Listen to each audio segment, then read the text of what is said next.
Hello, I am Belladonna Nightshade. I would like to present to you Hell's Souvenir Shop. This shop is guaranteed to disappoint. Every item is carefully selected to perplex. Every clothing item comes with an oil stain in a prominent place that just won't come clean, no matter how hard you clean it. The graphics on the coffee mugs are missing the most important part of the designs. Our insulated travel mugs dribble down your face as you try to drink from them. The designs of the items on sale are all so stupid, it makes you question, who the hell would even want this crap? You seek help from the store's staff, and they just repeat back your questions incorrectly until you just give up. And lastly, after you mistakenly purchase any of these items, you realize your mistake and you try to charge back your credit card, only to find out your card is once again charged for the crap you just purchased. Thank you for shopping at Hell's Souvenir Shop. Frustrated? What did you expect? You are in hell, after all.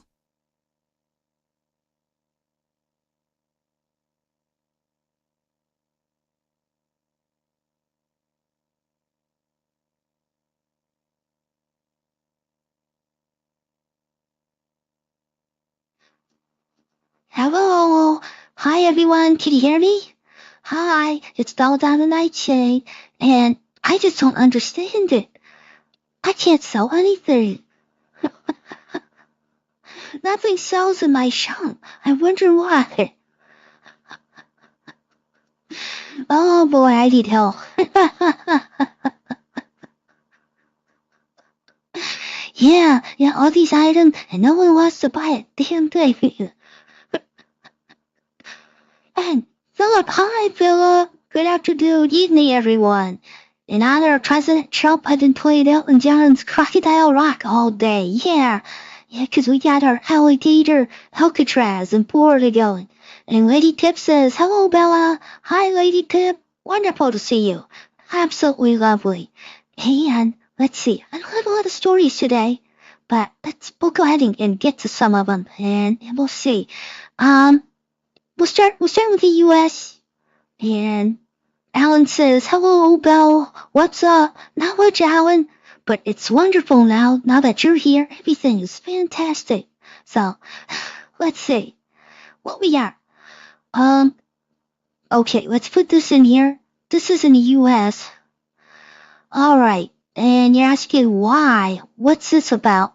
Well, you see the fellow over there? The gal over there? Yeah, this one here? Yeah, that gal. Not fellow, yeah. His name is Leah Thomas. And I think all these guys are just scamming the women because they're so weak. But, the University of Pennsylvania allowed, let's just call him. It's a dude, always was a dude. This trans, quote unquote, dude to swim in the women's collegiate swimming, and he won all the medals. Imagine that. He's not even a good male swimmer. You kind of get an idea why female sports have to be protected? Well, today, the University of Pennsylvania has announced that it is formally apologizing to all female collegians at the University of Pennsylvania that had to participate in sports with males on their teams and males in their locker room. So they're going to send a personal apology to each woman who's been affected. Now imagine that also means ones that have also graduated now. And they're taking away all this dude's winnings. They're saying he didn't win anything, and they're now giving those top awards back to the females again. Wow, imagine that. Imagine that, huh? Jeez, I know it's incredible, but so it's kind of kind of an interesting day. It's something that never should have happened. Playing these games, this insanity. Though I do think it has a lot now that I think about it, has a lot to do with this group that's perverting the whole world. So we'll see. And, we got Philip says hi to everyone. Lady Pip, the she-he. Yeah, the dude. Yeah, and he was in their locker room, walking around making, and I don't think he didn't get the surgery or anything. So, yeah, what a bunch of crap. Lawrence says, them day. Hi, Lawrence, glad you're here. And Lawrence says, the college's coach's favorite, this perv. Yeah, probably big time. And Emily Pankhurst must be, and he has a tear there. Oh, yeah. So he certainly didn't win anything in the male category. No, he's off. He can't qualify. He's not good enough. What do you think? Do you think there's a little bit? I mean, look at how big he is, right? Look at him here. Look how big he is. Look how long those arms are, the arm span, the legs. And he's not even a good male swimmer. He can never qualify in male category of swimming in the colleges. So, Philip calls him Frankenfurter, indeed. And yeah, so I guess it's a good day. Like I said, it should never have happened, of course. It's just ridiculous and shows how nuts, everyone was playing this freaking game, that this crap was real. You know? And of course, they couldn't make just a separate trans category, so these guys, the few of them, could play by themselves. But I think in most cases, it was always a scam, because they just think it's funny that they could do this. And I'm glad, since they're allowing this crap anyways, I'm glad that they did do it. Because it just shows again how all of this progressive crap was all lunacy. And it was all brainwashing and everyone talking about it. And of course, who couldn't stop these males? Yeah, us women, we couldn't stop it because we didn't want to be told that we're a horrible trans hater and Istanbul's and everything. No. You had to have somebody strong like Trump come in and stop this crap. Just sick. Yeah, we women are so sick and we're so easily brainwashed. I can't help it. We just are. Damn it.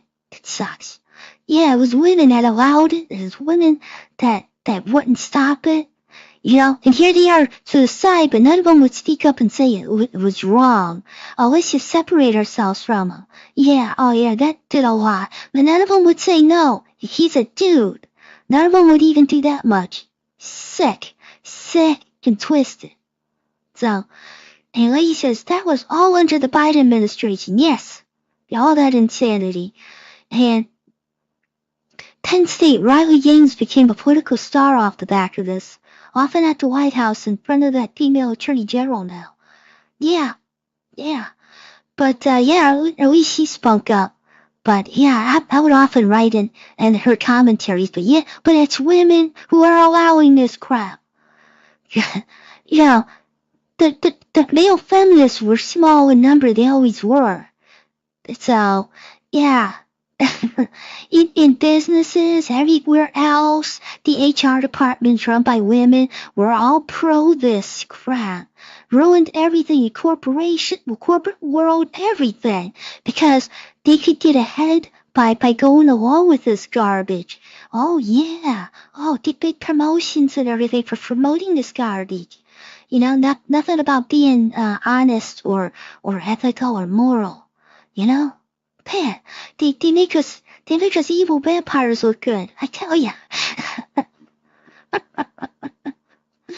And Lawrence says, I fell out with a woman, pretty famous streamer from reality TV, who said she was a conservative, but she was so pro-gay, she thought there was nothing wrong with trans athletes.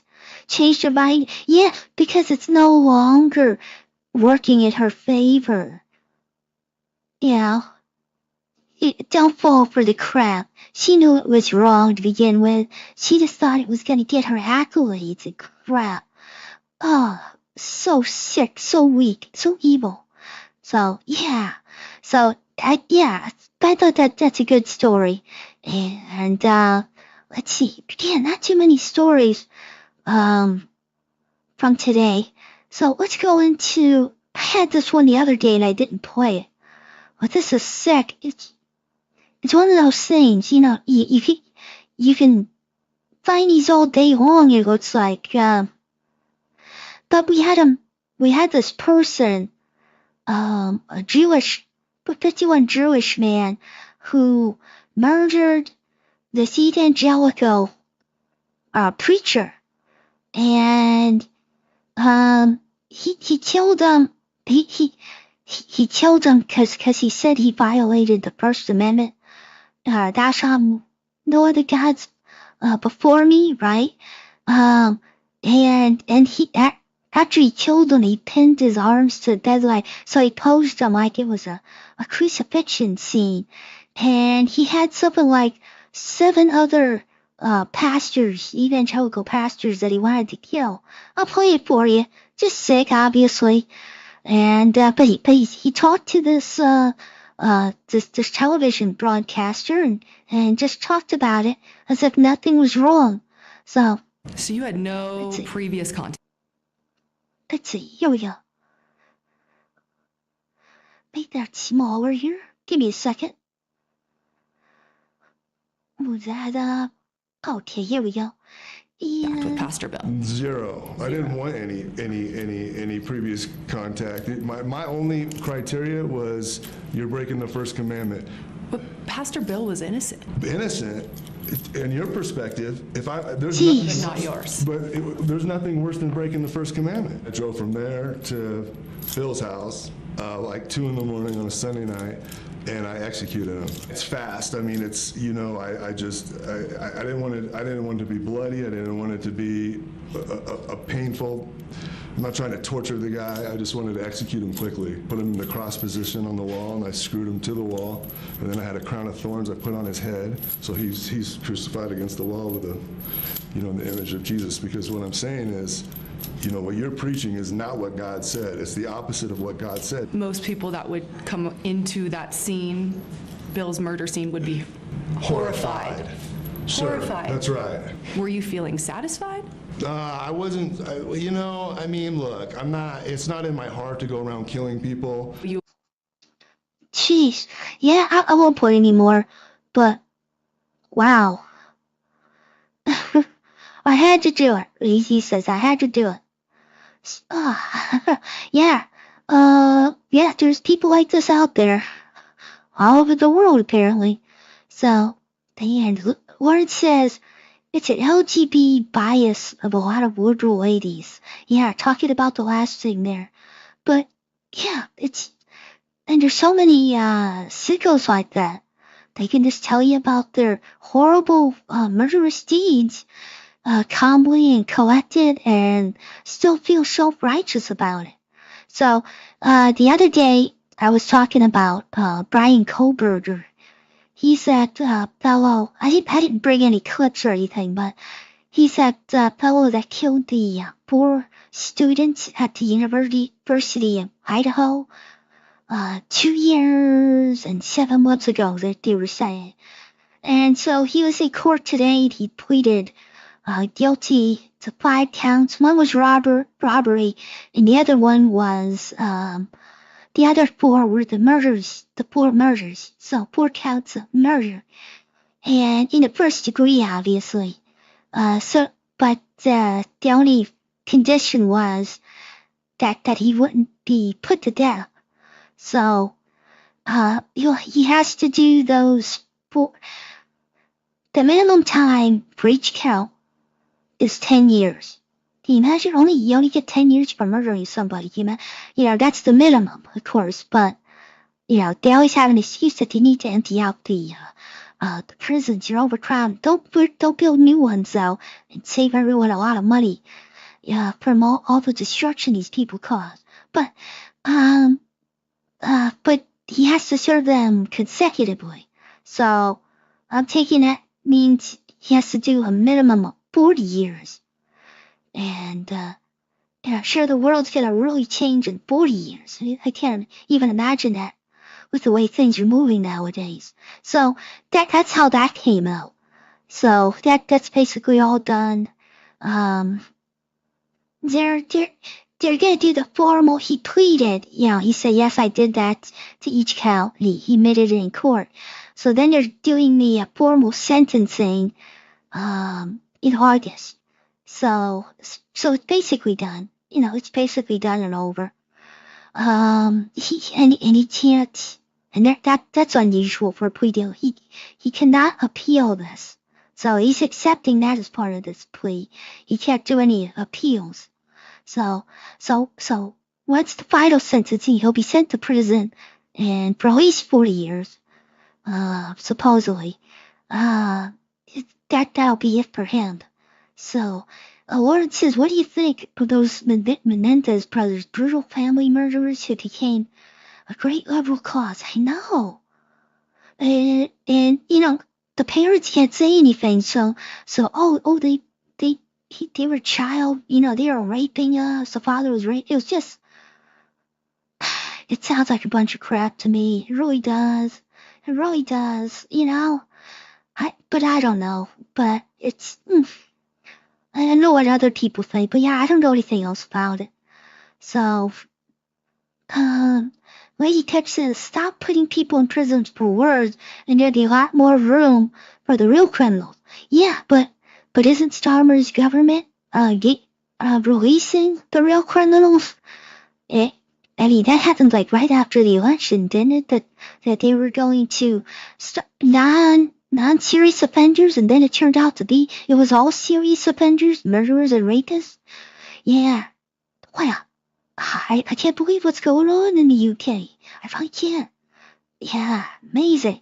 But here in the States, especially in the Democratic states and cities, murderers only do a few years now. Only do a few years, and then they get out on parole for taking somebody's life. It's just a total disgrace. It really is. And let's see. Non-crime hate incidents. Starmer would like to make these prison sentences, but there's no room. Non-crime hate sentences. Wow. Well, that is a, that's a 1984 kind of expression, isn't it? Non-crime hate. I hate to tell you, there's nothing, it's not criminal to have hate. Because all humans do have hate. It's not a crime to hate. It's a crime to commit crimes. But now you're saying, if you hate, and of course, the Democrats don't hate. Even when they say they want to kill you, they don't hate. They get to define it. Lunacy. Absolute lunacy. When you fell for all this hate speech crap and everything. That's total BS.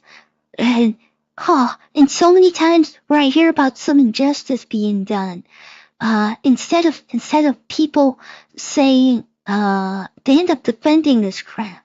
Instead of saying, no, this is the root cause. This was wrong that we ever did this. No, they just say, the punishment shouldn't have been as severe. No, there shouldn't have been any punishment at all.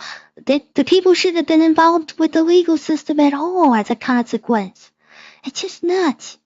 I mean, we're not talking about somebody out there inciting murder, to go out and kill the infidel, or, like you have people out there that want to kill certain people because of their religious beliefs and stuff. But that was already a crime before you came up and fell for that stupid crap of hate speech and all of this. And then you can't even look in the mirror and see you all have hate in your heart. Get over it. You all do.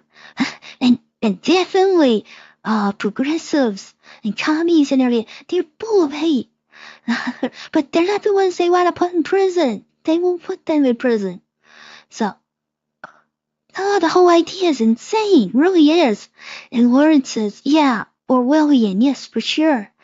And they are so Orwellian Just warnings after a visit from the police to intimidate the thought criminal. Indeed, that's what it's all about. It really is. So what else we got here? Could you have much else? Didn't have a lot today. I really didn't. Oh yeah, we could talk about this. Let me know what you think. Yeah, you Brits, let me know. I've got here for the Prime Minister's questions.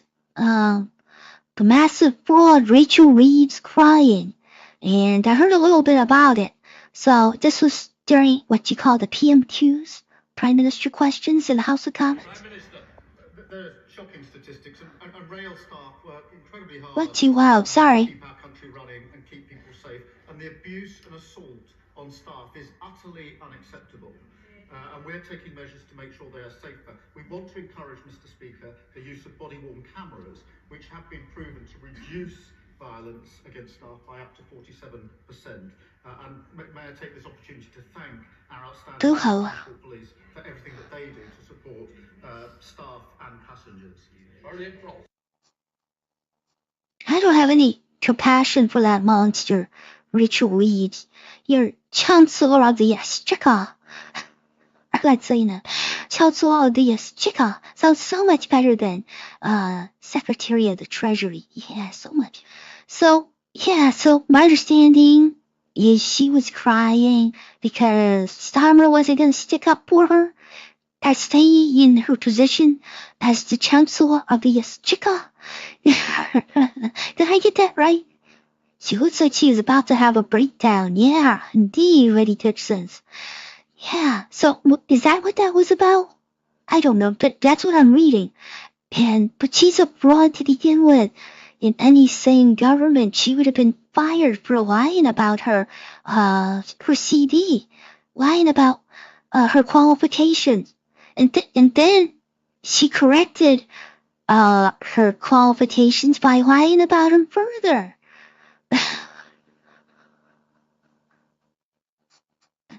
Well, Rachel from accounts. Yeah, wonderful. That's wonderful name he called her. But she wasn't even from accounts, was she? She's from the coffee club or something.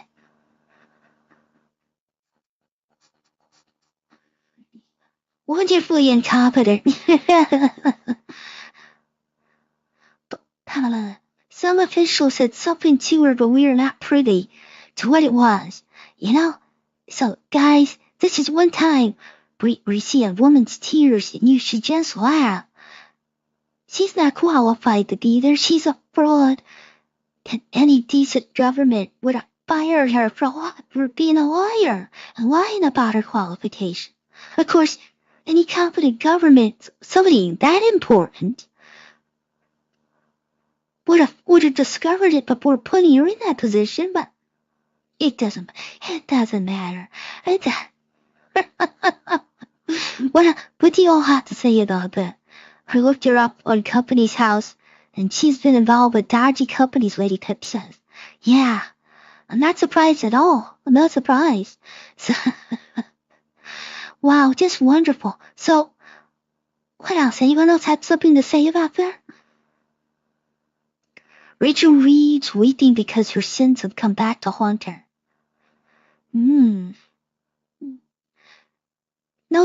No real justice will ever be done. The fact that she lasted even a day is an injustice, isn't it? And Alan said she's dark. Yeah. Is there anyone in this Labour government who isn't dark, though? Yeah. What a truly bunch of terrible people. Yeah, just like here in the States, you look at the Biden administration, just horrible, scummy people. But then I look at the Republican side and I say, horrible, scummy people, the majority of them. Ambitious but incapable. Yeah, Lord says, yeah, the Peter Principle, being promoted, but it's like an Uber. Peter Principle. Peter Principle is like, it's like you get promoted until you reach your level of incompetence, right? But these people couldn't even make coffee. They got promoted about that. 或者是 buffet, they were incompetent in everything they did. But so Uber, beyond the Peter principle. 那个 we can call it the Rachel Reeves principle for that one. I watched that earlier. I noticed the growler was not doing, but nodding along with stuff. Ooh. Oh, is she? Do I need to play that again? And see if I can see the ginger growler? Is she in this one? Let me look again for a little bit.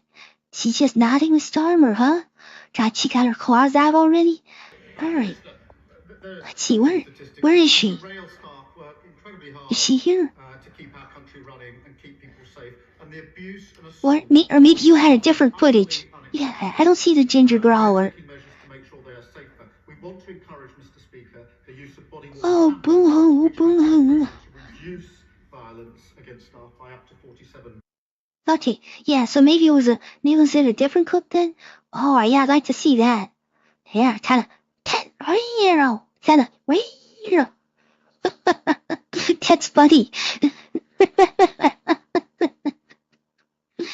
But then, Lord says labor gets ruined by their left.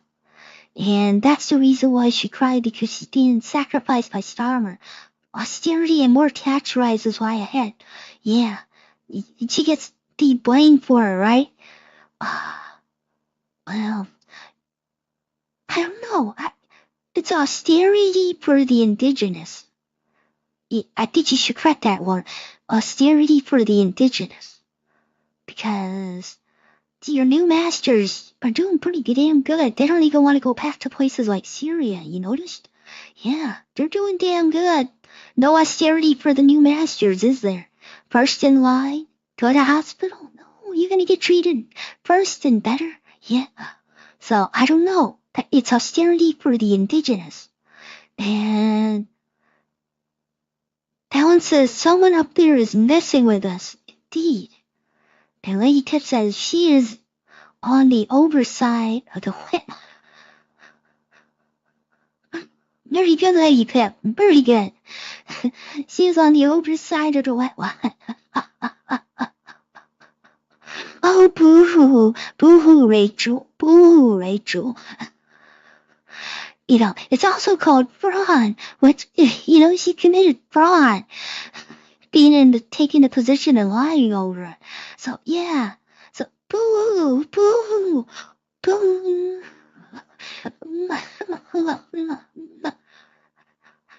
You gotta laugh.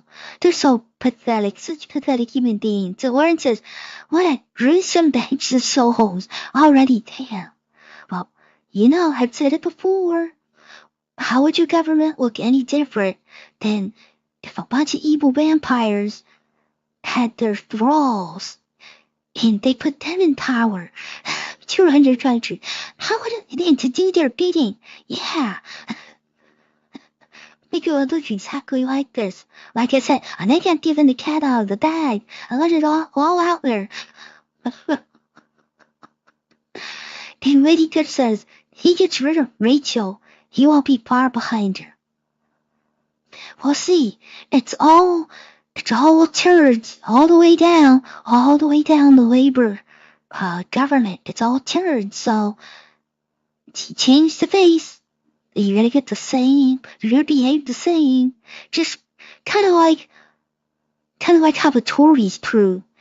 They're gonna act. They're gonna act like Labour White, no matter who they put in charge. It's always the same. Oh, again, it's the puppet thing. They're all the puppets. They're just puppets, like me.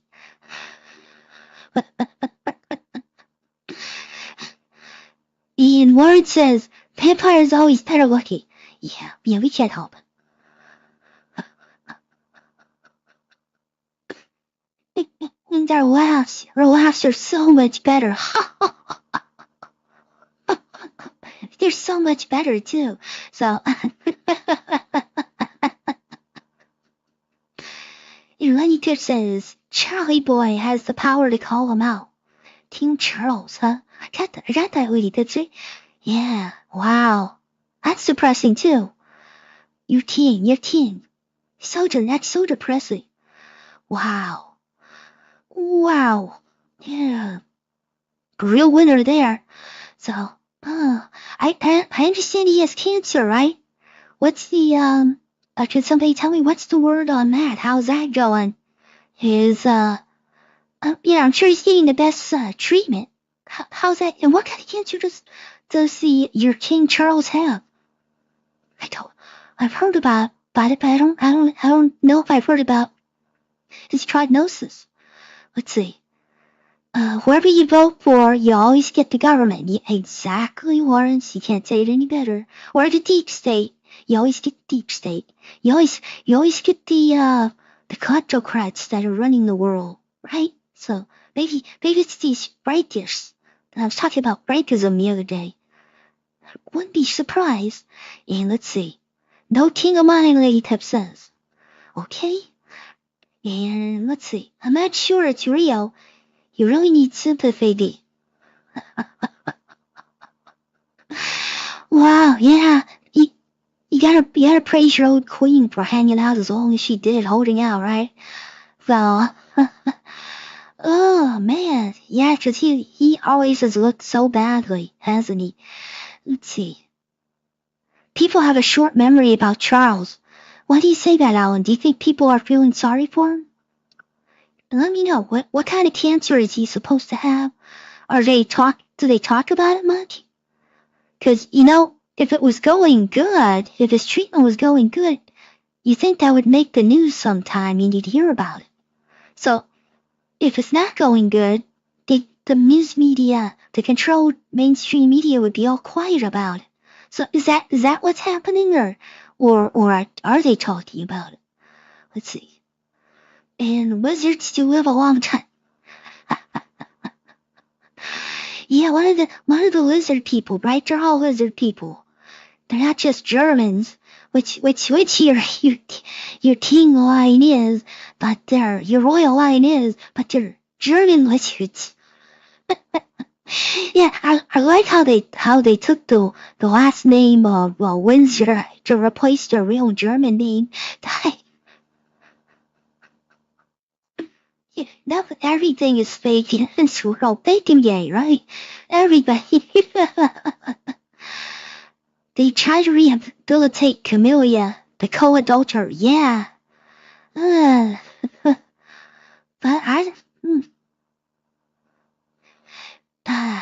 it's fitting for their subjects, right? I hate to tell ya. You're not your grandparents, the majority of you Brits, and neither are we American, our grandparents, so I guess we get what we deserve in so many ways, huh? Sad to say. It's sad to say. I don't know. Don't mention the Germans.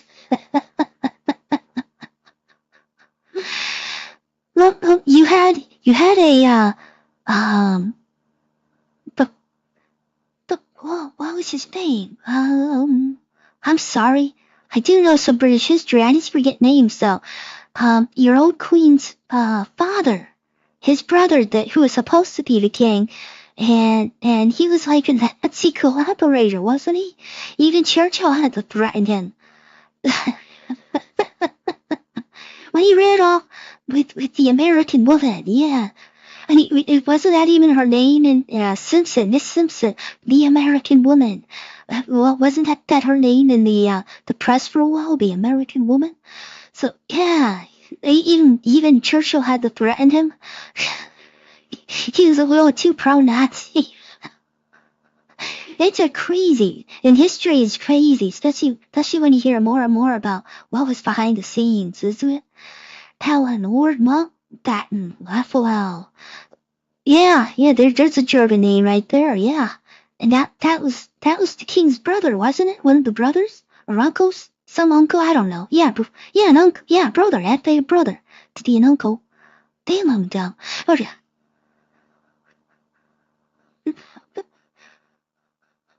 I can't help it. You don't have to be bright to be a vampire, just evil. Just like a politician. You don't have to be bright, just evil. It works. Well, let's see. I had some stuff here. Let's see. Oh, there was also, I don't really give a damn about it. This goes back to the States, but it made the news. It's one of those things I didn't care about. But that pervert, P. Diddy, who had big influence in the U.S. Musical scene. Yeah, right here. This particular pervert. So, he was found guilty of, let's see, put that in there. Oh, that doesn't go in there. Okay, he had 5 counts against him, and he was convicted on several charges. Count 3, transporting individuals for prostitution. Count 5, transporting individuals for prostitution. So, maybe I got that wrong. So, okay, but there were 2 minor charges. And if it, I copied it, so that might be right, but there was different women, so maybe that is correct. But he was acquitted of 3 charges, the serious charges: racketeering conspiracy, count 2, sex trafficking by force, fraud, or coercion, count 4, sex trafficking by force, fraud, or coercion. Again, I guess different women. So what the jury was saying is those women be hoes. They'd be willing hoes. That's what the jury's saying. I don't know. I'm just saying what the jury might be saying. Don't go after me now. Don't go after me for saying that. But yeah, they'd be willing hoes. They weren't forced. And the person trying P. Diddy, of course, was the disgrace, former disgrace, he's still disgraced, FBI Director James Comey. It was her daughter. Yeah, her daughter is a federal prosecutor for the U.S. and she always gets these. You know, she got Epstein, found guilty, right? But to no victims, running a sex prostitution ring with no people, you know, nobody was his customers. He ran with no customers. So yeah, she managed that, and then she got this case. So like everyone's saying, everyone thought this was gonna all fall through, because the other charges are really a joke in comparison. And before they went to they let the jury try. They dropped like 20 different other charges. Just right before the jury went to adjourn and talk about the charges. Yeah, totally not fixed at all, is it? Totally. Yeah. Yeah, let's see. Alan says Osborne House is worth a visit on the Isle of Wight. Okay, I'll have to check that out. Lady Tip says, is that not slavery? No, not if the hoes agree, Lady Tip. They just be hoes. They just hoes. they got buyer's remorse. They don't want to be hoes. They don't want people thinking they're hoes anymore. Not to have no value. But that's what the jury said. The jury said they just hoes. They weren't coerced.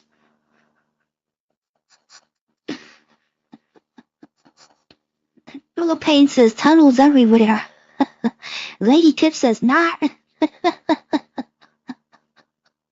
So yeah, everything is insane. Everything is nuts. So yeah. Oh, give me a second here.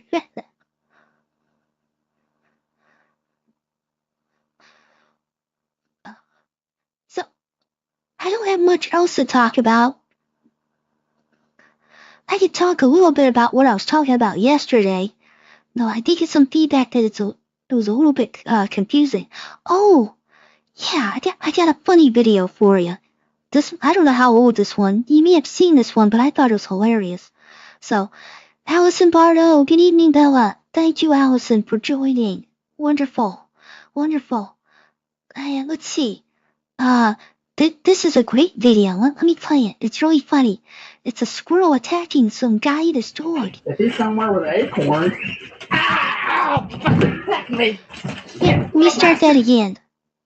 Little bastard. If he's somewhere with an acorn. Start again. Ow! Fucking me! Yeah, little bastard! Hey, fucker, get off me! Ah!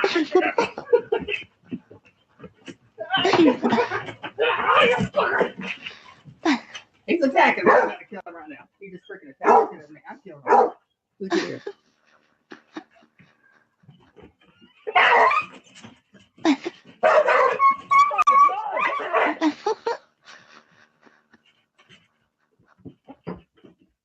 Shoot the daggone thing! No, say, say. 在电软的rap's tree. Little bastard. Perfect. I guess you could tell that wasn't in the UK, right? So, yeah, it first starts out attacking his dog, but then quickly jumps on him. Could you imagine if he ended up dying as a mortal from a rabid squirrel bite? 是被讲他的 squirrel 那边就 die. Little bastard. You gotta love that. Yeah, little bastard. It's right out. Oh, I love that. I love things like that. Like, I don't know how old it is. Maybe you've seen that before, but I just saw it. Yeah. He cracked me up, so I don't know. Does anybody want to get into what I was talking about yesterday? I'll tell you about Frankism. What I thought I might talk about is to go back to what's called carpal Christianism, and that was a Gnostic movement. But nobody wants to hear that. Then that's fine. So don't worry. I'll give you a moment. But some people told me it was a little confusing what I was talking about. Cause yeah, you have to kind of jump around to like introduce it. But I could talk about from the beginning and try to give you a background, then maybe work up to the Frankism stuff, but nobody wants to hear about it. Yeah, we just call it a day because I don't really have anything else. And if not, why don't you let me know what you want to talk about? If there's any other subject, something I might have missed in the UK or the US, just let me know. So, here, I'm going to give you a few seconds.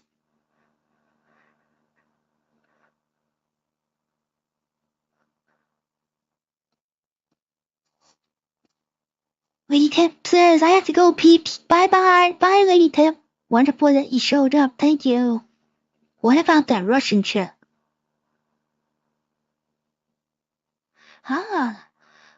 The Russian chap who sold $2 million yacht in Florida. Oh, I have to look that up. Thanks. I'll take a look at that. Lawrence. And Alan says, bye, Lady Tip. I think it's very, Allison Bardo says, I think that's very interesting. Okay, well, let me put it this way. If you find it boring, don't free to leave.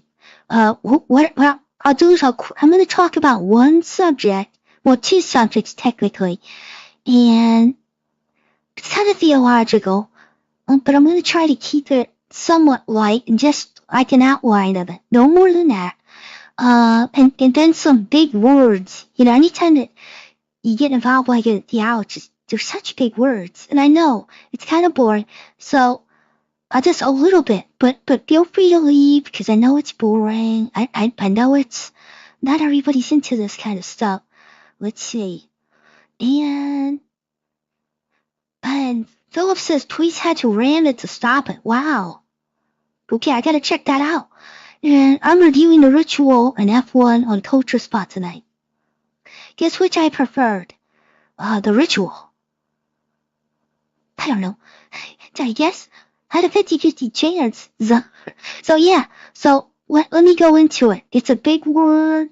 So what we're talking about, and again, it seems to be a long way, but once you get these ideas down, you know that they've been around history for a long time. and they had to have been around even longer than what I'm going to talk about. This comes from like the 2nd century, so 100 AD. So, and I'm not saying CE. There's no such thing as a common era. So stupid. Crap. And you're never boring. I thought, oh, well, thank you. I bore myself sometimes, I tell you. Oh, and Warren says, but not as good as a dark song. Interesting. So, let me put the big word up. So, cool, hanging away. Let's see. Can we move it up? Let me move the word. We're going to talk about, it's a movement, but we're going to talk about the Carpocratians.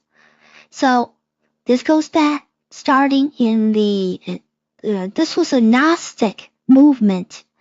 So, you could call it like Gnosticism is, you could kind of think of it like hidden. They were never huge movements at their time, but kind of like hidden knowledge that people felt that they had over and above what was being taught, in your Christian Gospels. So it's Carpocratianism, and they were called the Carpocratians, and their leader, who founded this movement in the 2nd century, was called Carpocrates. I'm probably butchering that name, but Carpocrates, obviously a Greek. We don't know much about these people. There's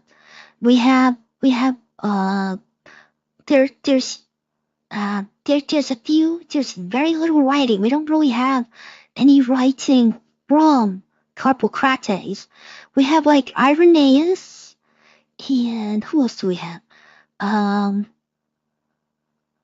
So let's see, who do we have? We have Irenaeus and Clement, who are people who are called church fathers.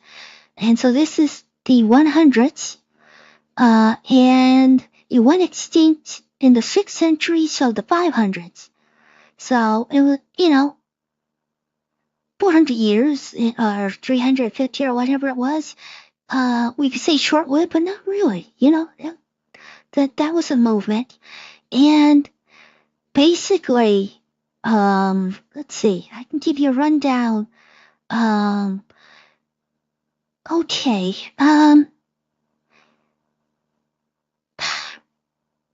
the basic beliefs were, it has a lot to do, believing in dualism, like good and evil, right? We have that. The spirit, and pursuing gnosis, which means knowledge, which is what Gnosticism is. They believe that all beings in the world strove towards monas, the supreme principle, supreme beings.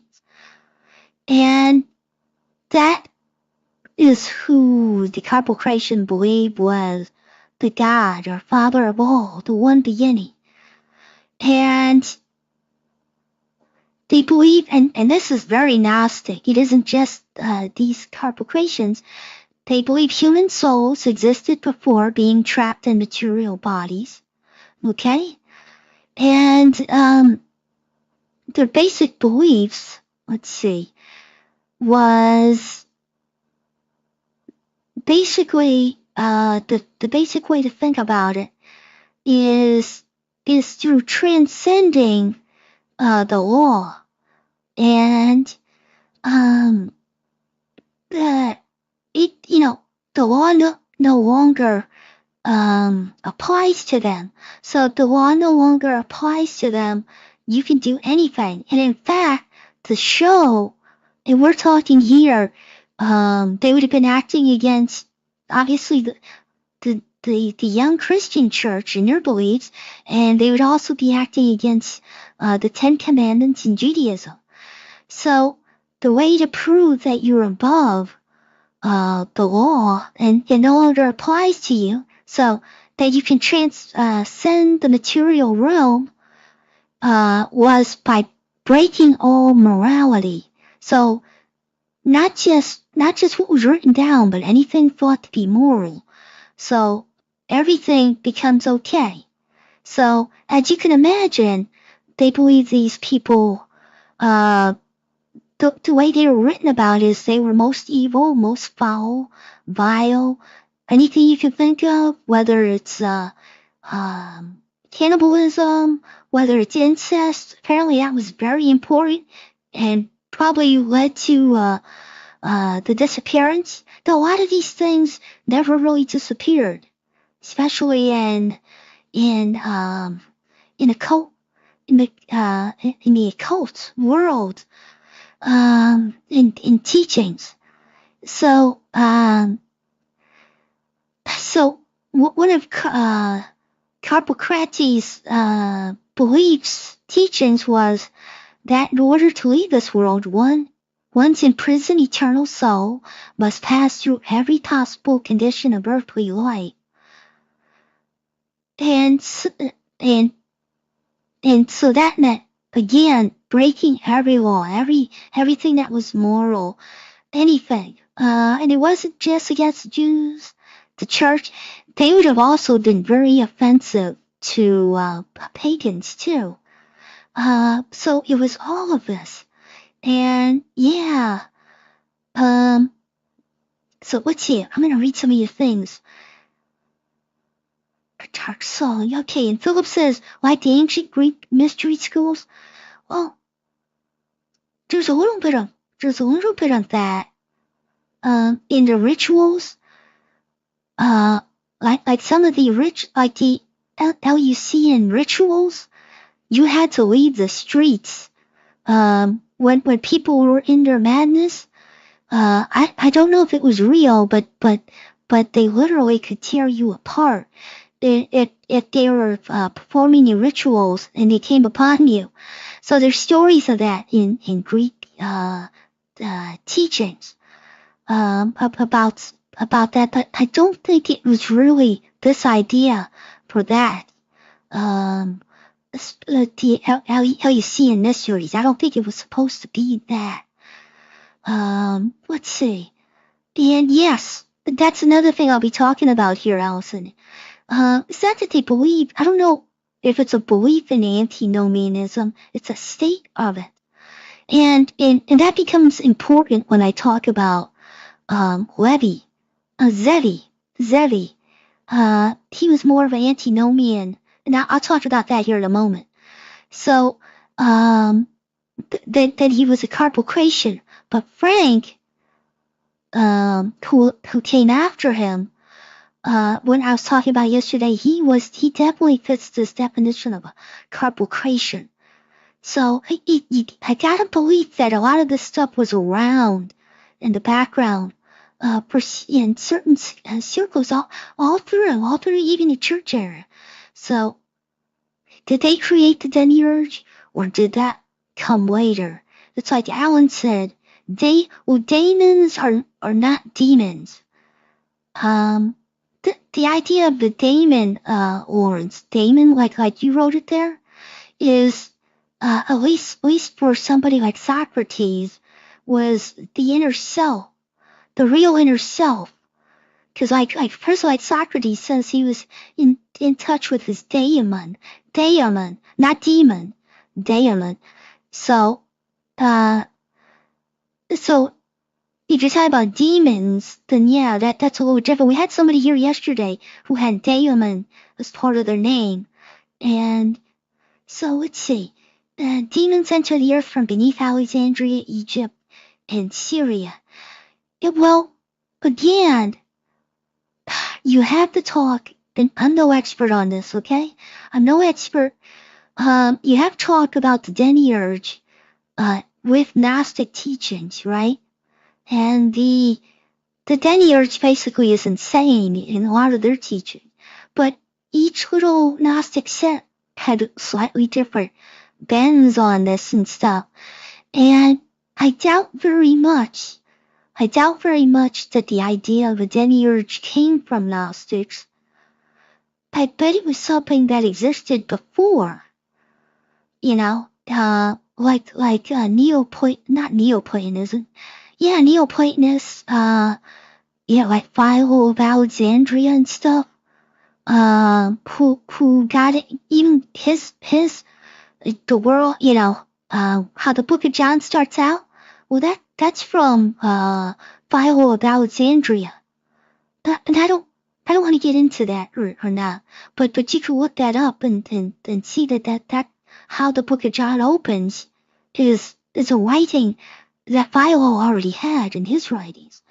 But yeah, I'm not trying to go in there or really talk about too much, but I'm trying to get back to what might be a force still in this world, basically. Let's see.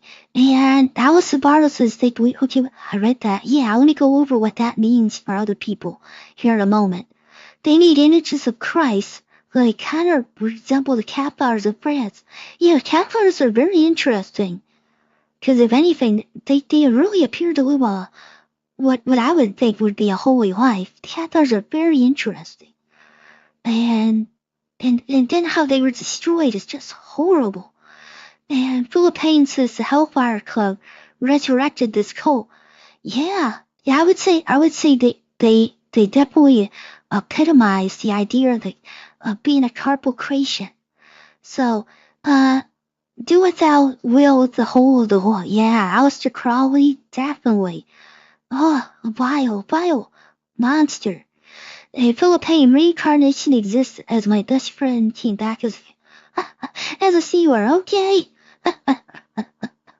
Now it says, the belief, the evil is a natural force. Yeah, that makes sense, yeah. Duality, there's good and evil. And Christianity is just duality, good and evil, right? It also believes in Islam, good and evil. So, sounds a bit like the Thelema. Yeah. Yeah, that's a current, religion that came out of Aleister Crowley's teachings. So, let me go back at this. Like I said, so they were considered the most foul of people, and, but we only have Irenaeus, and we have Clement, and they both had, very bad things to say about him, obviously, about doing everything. We have this. I'll go ahead and read this. Again, I won't go any further than this, but this is, Ephanius, of Salamis. I'm sorry if I butchered that name. This probably came from, Irenaeus or Clement. But this is what he wrote. And like I said, Carpocratians derived from native of Asia, Carpocrates, even though he taught in Alexandria, who taught his followers to perform every obscenity and sinful act, and unless one proceeds through them all, he said, and fulfills the will of all demons and angels, he cannot mount to the highest heaven or get by the principles and authorities. Which is a good summary of the idea, transcend all morality and be saved. So that's the basic. And then, like Alison Bartels said, and this becomes important, another big word. So the Carpocratians are obviously what we're talking about, but they'd also be this next term I'm going to show you. So let me put this up here. And again, everything in theology has to have very big words, right? And the word is antinomianism. And what this means is against, and nomian has law, dealing with the law. So against the law. Okay? But what's interesting, okay? So obviously the Carpocratians were antinomian, but this all through church, anti-heretics, the Catholic Church called people antinomian. Martin Luther, the Protestant Reformer, he had a writing against antinomianism. So for the Jews, right? Because one of the claims the Jews made against Jesus was his antinomianism, right? He claimed to fulfill the law. He claimed, and then Christians were antinomian. according to the Jews, because they weren't following the law. And you had Paul, who was big time, said, no, you do not have to act like a Jew anymore. You do not have to follow the dietary laws or any of that anymore. And Jesus said he came to fulfill the law, right? So the Jews always claimed that Jesus and Christians were antinomian against the law. Now, for a Jew, right?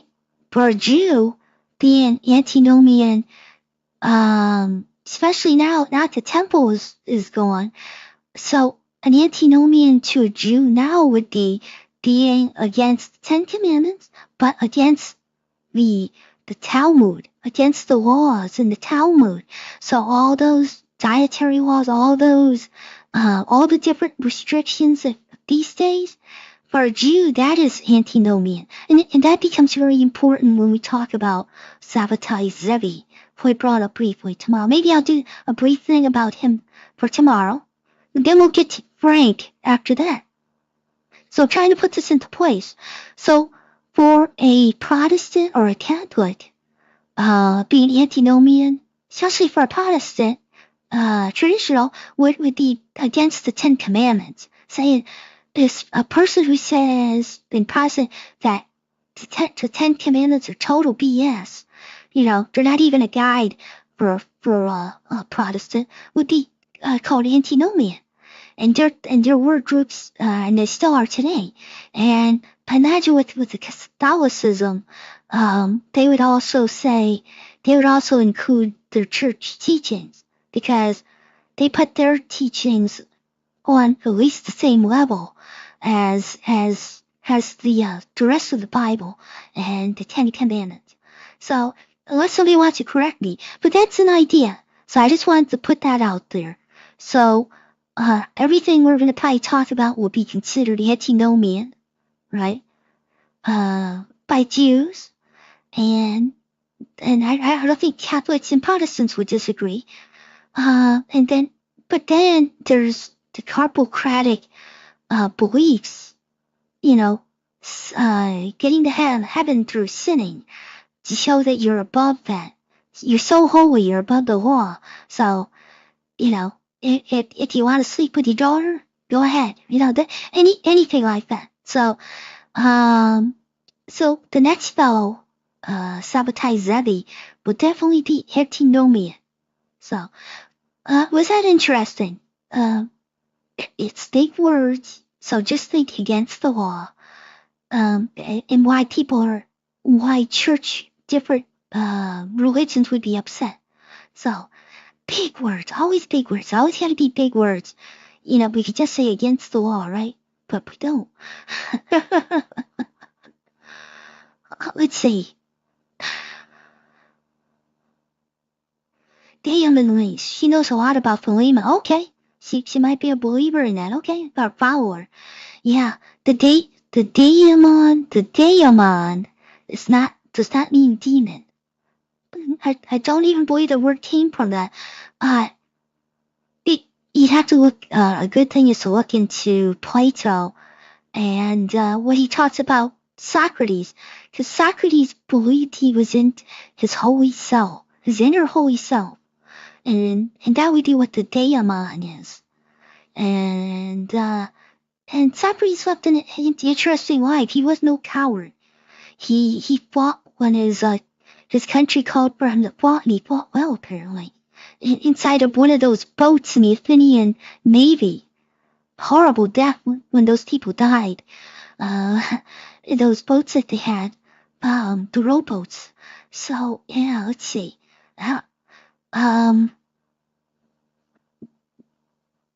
Oh, I have another picture to show you. Yeah, I got one more thing I'll show you.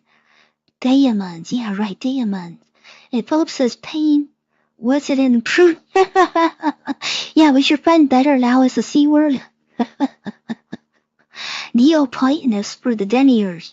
Yeah, that has not left the ideas of in the occult background. Remember, when we talk about occult, the word means hidden.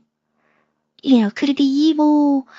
Could it be just knowledge that people have to hide that maybe not be evil, but might be true in some way, or the church just didn't want you to talk about it?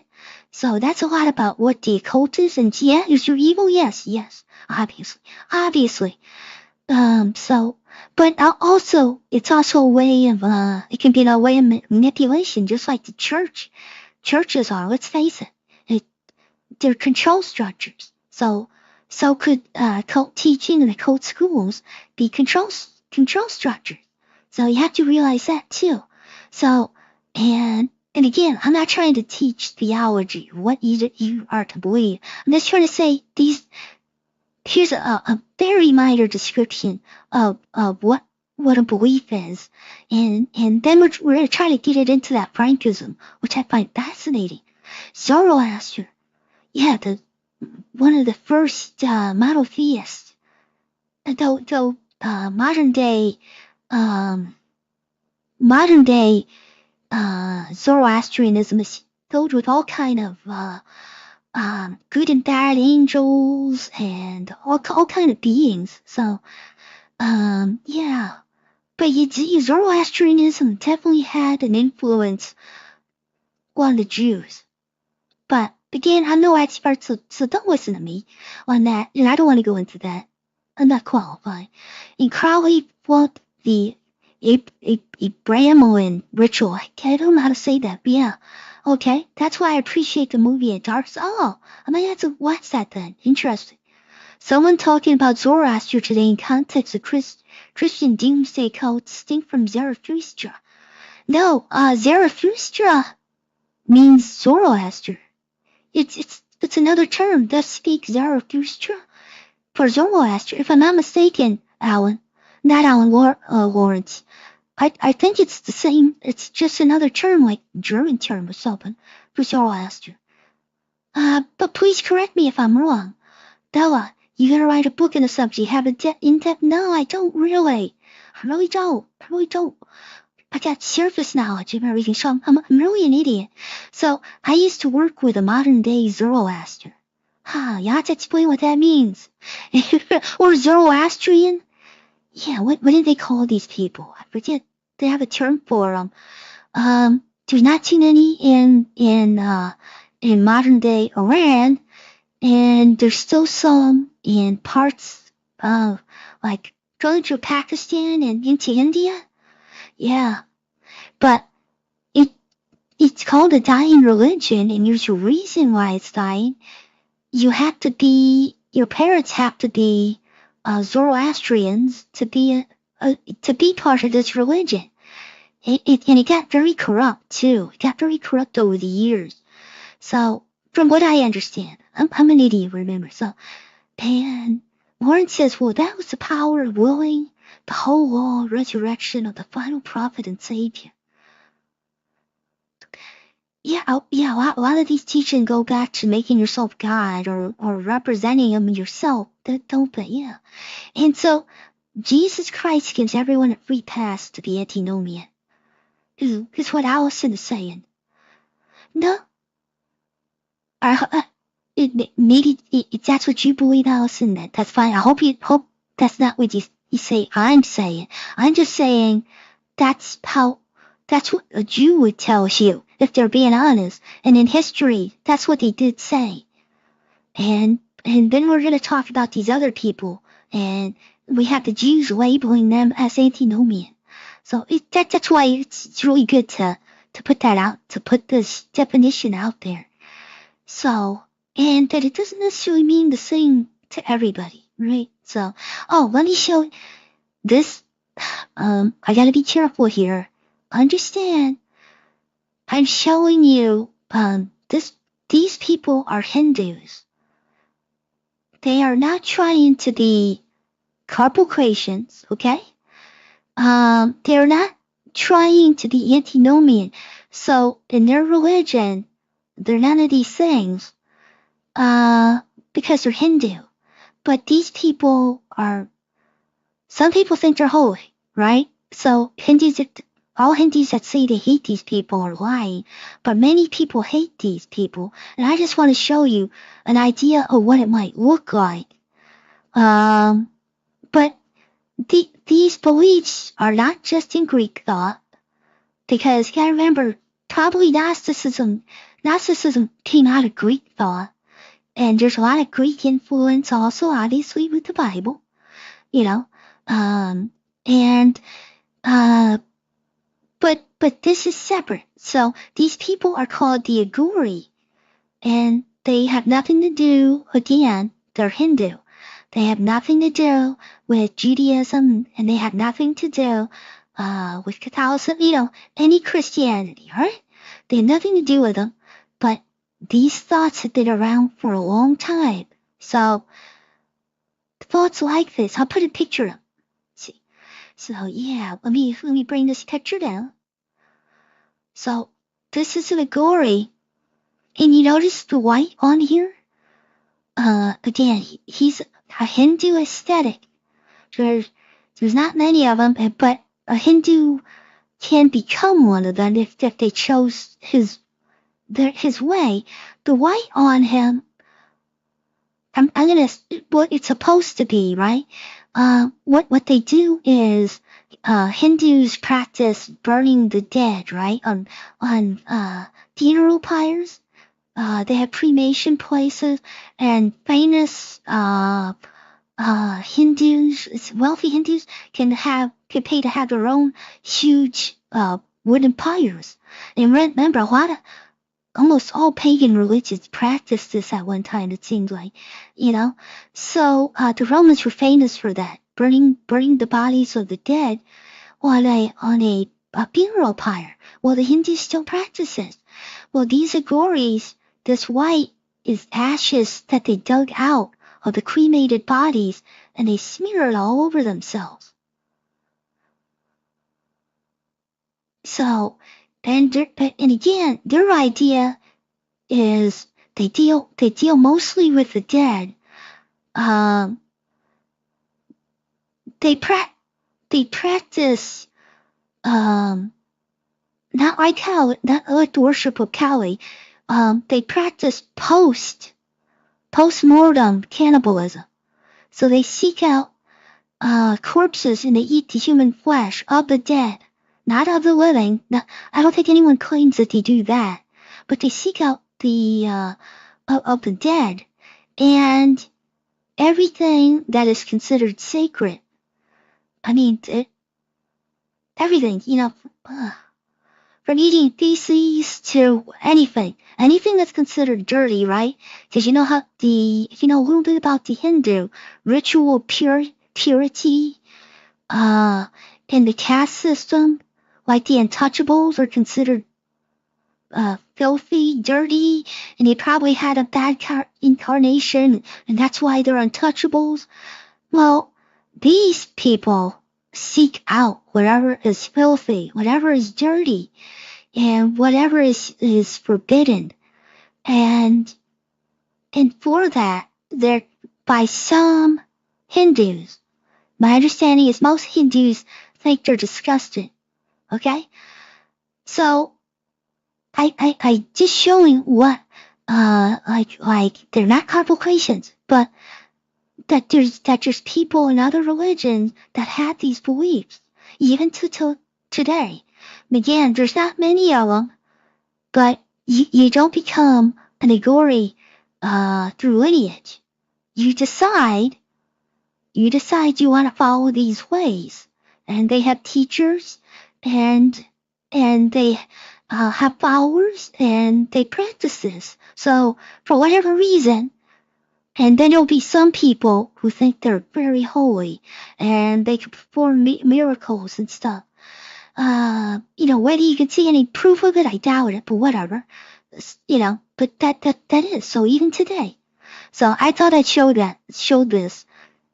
And they are not corporations, they are not antinomian. So yeah. But this runs all through the world, movements like this all through history. So let's see. Warren says, well, that was the power of the willing, the whole law, resurrection of the final prophet and savior. And let's see, Allison says, okay. And Philip says, an absolutely wonderful explanation of ancient beliefs. Kubrick hides wide shut. Yeah, so it looks like we're moving in that direction, Philip. And again, the people I'm talking about are not allegories, okay? So please don't confuse that. I hope I don't confuse people when I jump around like this. I just want to show you, but something similar it's already in the world that we know of, that you can look up even yourself. Zoroastrianism is Persian originally. Nietzsche Zarathustra sounds like a Gnostic prophet. Yeah, but he was talking, thus spoke Zoroaster. Thus spake Zarathustra.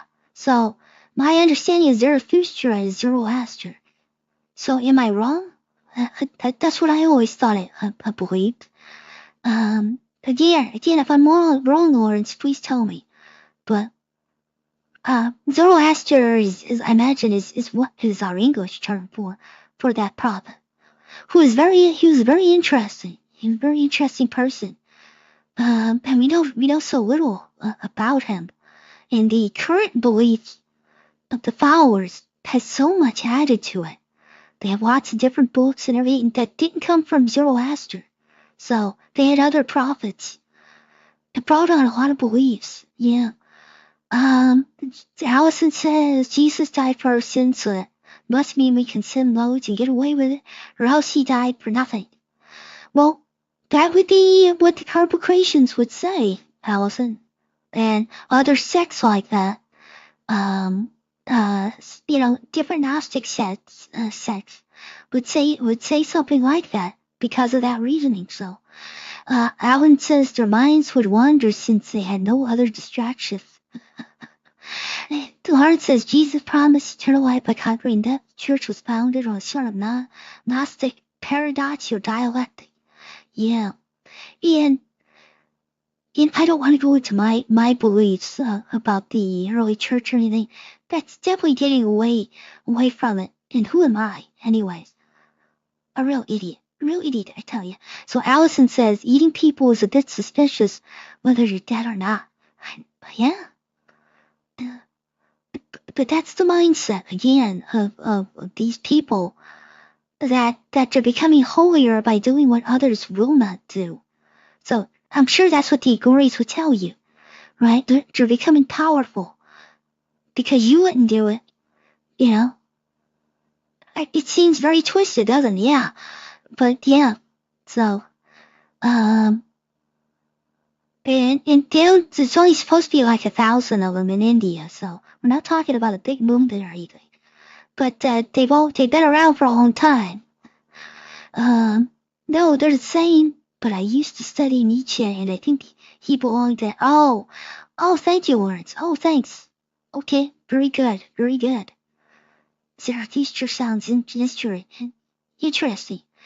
Yeah, maybe I can go into a little bit, but it doesn't really affect. Has nothing to do with what I'm talking about here, though. So, okay, well. Thanks. I'm glad that somebody's interested in this stuff. And again, it's minor. You can go into so in depth. I hope I clarified a few things. But tomorrow, what I'll do is I'll write up a little thing about Sabbatai Zevi.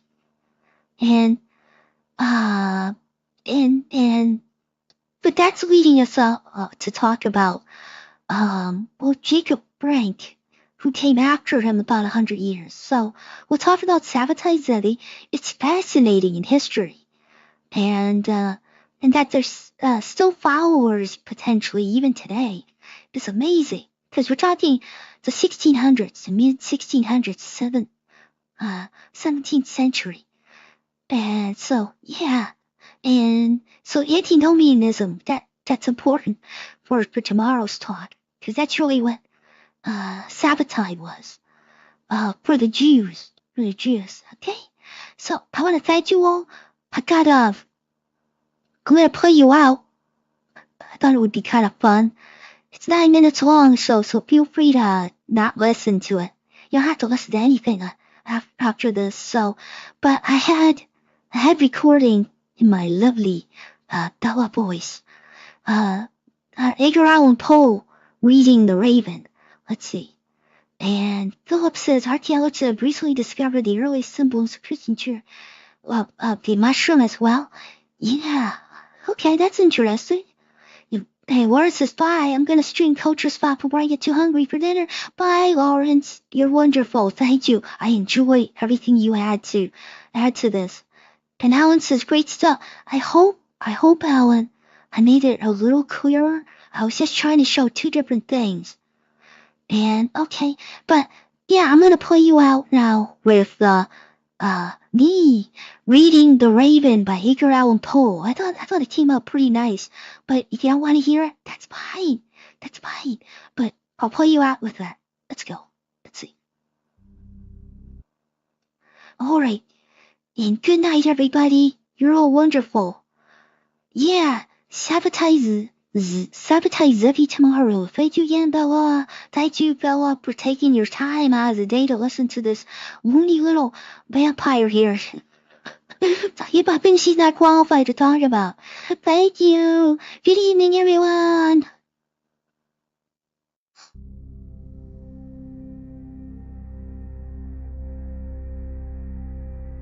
Once upon a midnight dreary, while I pondered, weak and weary, over many a quaint and curious volume of forgotten lore, while I nodded, nearly napping, suddenly there came a tapping, as of someone gently rapping at my chamber door. "'Tis some visitor," I muttered, tapping at my chamber door. Only this and nothing more. Distinctly I remember it was in the bleak December, and each separate dying ember wrought its ghost upon the floor. Eagerly I wished the morrow.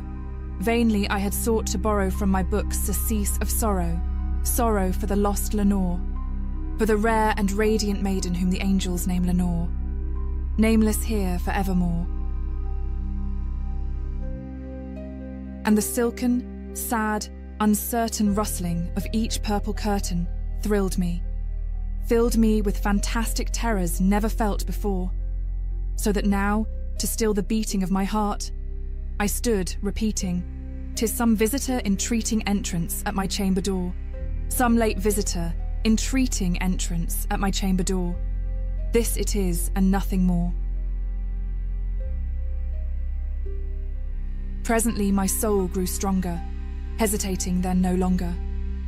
"Sir," said I, "or madam, truly your forgiveness I implore. But the fact is I was napping, and so gently you came rapping, and so faintly you came tapping at my chamber door, that I scarce was sure I heard you." Here I opened wide the door.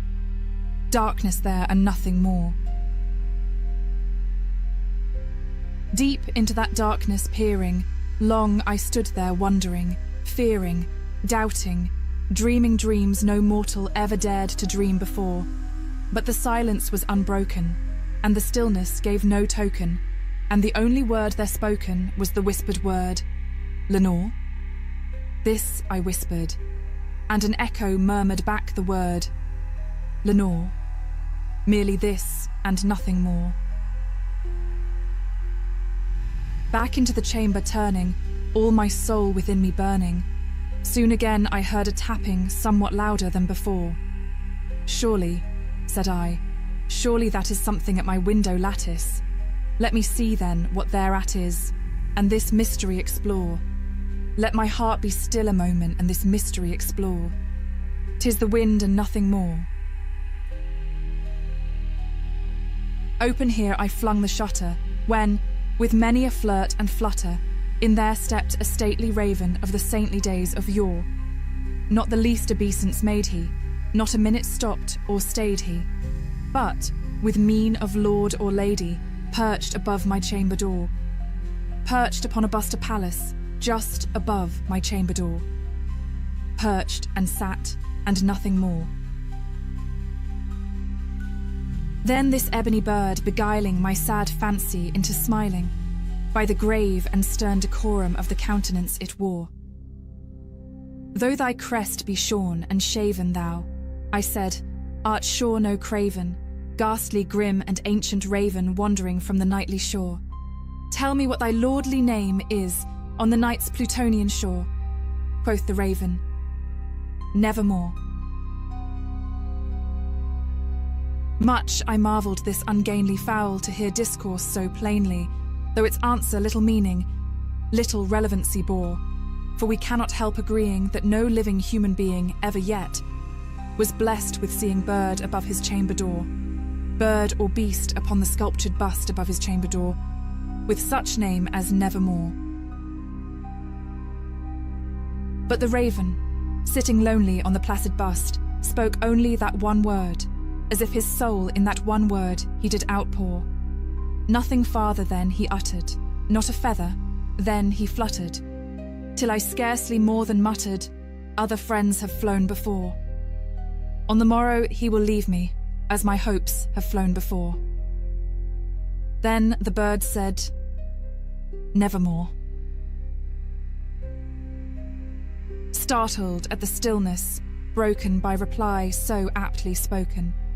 Doubtless, said I, what it utters is its only stock and store, caught from some unhappy master, whom unmerciful disaster followed fast, and followed faster till his songs one burden bore, till the dirges of his hope, that melancholy burden, bore of never, nevermore. But the raven still beguiling all my fancy into smiling. Straight, I wheeled a cushioned seat in front of bird and bust and door.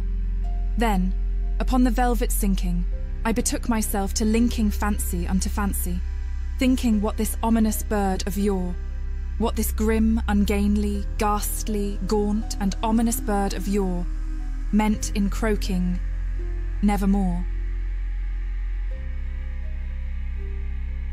This I sat engaged in guessing, but no syllable expressing to the fowl whose fiery eyes now burned into my bosom's core. This and more I sat divining, with my head at ease reclining on the cushion's velvet lining, that the lamplight gloated o'er, but whose velvet violet, lining with the lamplight, gloating o'er, she shall press, ah, nevermore. Then, methought, the air grew denser, perfumed from an unseen censer, swung by seraphim whose footfalls tinkled on the tufted floor. Wretch, I cried, thy God hath lent thee, by these angels he hath sent thee respite, respite and nepenthe from thy memories of Lenore. Quaff, oh quaff, this kind, nepenthe and forget this lost Lenore. Quoth the raven, Nevermore. Prophet, said I, thing of evil, prophet still, if bird or devil, whether tempter sent, or whether tempest tossed thee here ashore, desolate yet all undaunted, on this desert land enchanted, on this home by horror haunted, tell me truly, I implore, is there balm in Gilead? Tell me, I implore. Quoth the raven, Nevermore. Prophet, said I, thing of evil, prophet still, if bird or devil, by that heaven that bends above us, by that God we both adore, tell this soul with sorrow laden if, within the distant Aden, it shall clasp a sainted maiden whom the angels name Lenore, clasp a rare and radiant maiden whom the angels name Lenore. Quoth the raven, Nevermore. Be that word our sign in parting, bird or fiend, I shrieked, upstarting. Get thee back into the tempest and the night's Plutonian shore. Leave no black plume as a token of that lie thy soul hath spoken. Leave my loneliness unbroken. Quit the bust above my door. Take thy beak from out my heart, and take thy form from off my door. Quoth the raven, Nevermore. And the raven, never flitting, still is sitting on the pallid bust of Pallas just above my chamber door. And his eyes have all the seeming of a demon's that is dreaming, and the lamplight o'er him streaming throws his shadow on the floor.